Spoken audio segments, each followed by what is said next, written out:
I thought it would be interesting to recreate this scene. And before diving into the painting this, I think it's worth just spending a minute analyzing what's actually happening with the light here. So first thing is the blue sky. It's nice weather. It's a bright day, but the sun is positioned low enough that it's creating some nice long, shadows, some nice directional lighting. The church building is getting hit by the sunlight on the right wall, so there's this contrast against cool blue sky. The shadows are definitely cooler, they're picking that blue from the sky, which gives us this this warm light cool shadow relationship we talked about. The street has this blue gray quality in the areas that are not lit, but where the sun hits, you get this warmer, brighter patches, and those trees are creating these interesting shadow patterns that they break up the light in very interesting ways.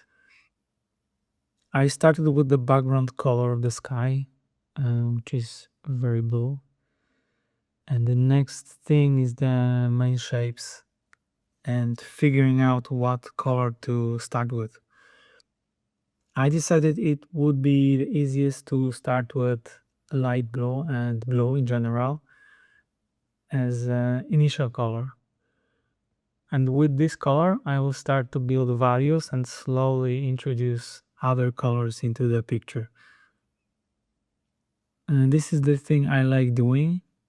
I approach the image with one, maximum two tones, so I could focus on the values and not jump on colors without, without thinking. There are a lot of objects here, so it's hard to think at the very beginning how each one works with a light. So it would take a very long time, I think, and make it difficult to work out, the values. So my plan is to start with general shadow colors, and then when the contrast starts to look better, I slowly introduce another tone. But the beginning is one color. I treat it like a kind of like a black and white value sketch, but not exactly, as you can see here. So black and white sketch with blue and slowly adding some warmer colors. So I'm gradually working in those warmer tones now. I'm adding that sunny color where the light hits the road. And it's starting slowly to feel more like that bright day from the reference. And I also noticed that there is this tree and the lamp post in the foreground of the photo that I really liked. So I decided to include that. And just because something is in a reference doesn't mean I have to paint it, but this element felt like it would add something to the composition, maybe some nice foreground thing. So for the trees, I'm keeping them pretty simple at first. I'm treating them as a basic shapes with flat color. And then I start having fun with custom brushes to break up those shapes and make them feel more organic. I add the texture with one brush, then I use the eraser with the same brush to carve back into it, trying to create these leaves and different textures in the trees. And so the brushes help me get that organic quality so I don't have to manually paint every single leaf and branch. And I'm thinking about that balance between having enough detail to make them interesting, but not so much that they become distracting. So I have things on separate layers, and it really helps when I want to make some adjustments like this. I can grab individual elements, push them around without affecting anything else. Like this, for example, this church roof. I kept changing it, stretching it a bit and adjusting the proportions. So at this stage, this detail stage, we are balancing the detail and the unity feel.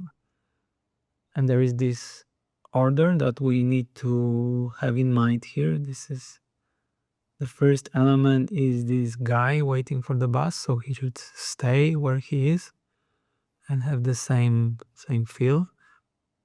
And the secondary elements are the buildings and the cars. And we can improve them slightly, but they shouldn't fight for the main focus. And the third elements, so the textures and small details.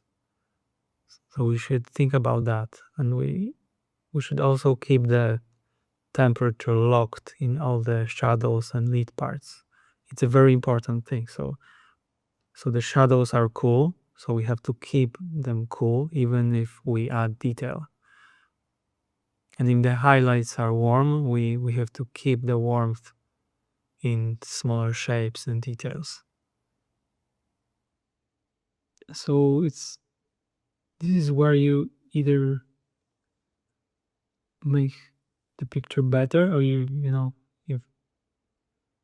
can accidentally ruin some part by overworking it. So there's this balance I talked about before, and it needs to be in mind, no matter how tempting it gets to just keep adding stuff.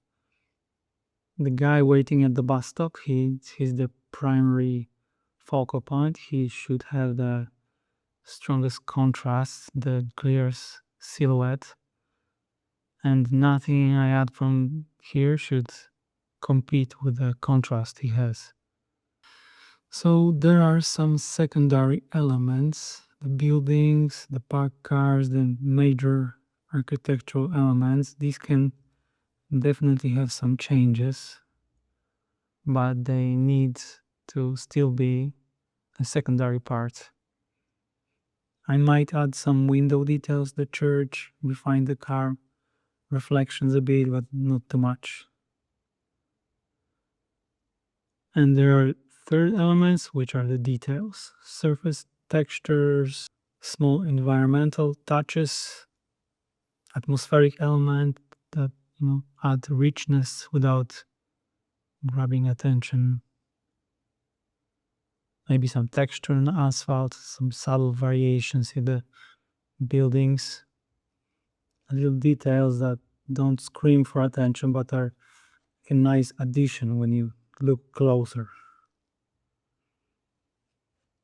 And the thing that's important in keeping the temperature consistency, all those shadow areas, they need to stay locked into that cool blue family I've established.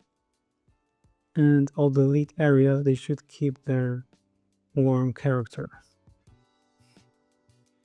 And I'm careful, but not so careful at the same time. I mean, I add texture, I step back, and I know if it's helping or hurting the composition. If it's not working, I just remove it and I try something else. So I'm not precious about it. The final phase is really about finding some balance in detail. You want enough detail to make the world feel alive and convincing, but not so much that you lose the readability that makes the painting work from the distance.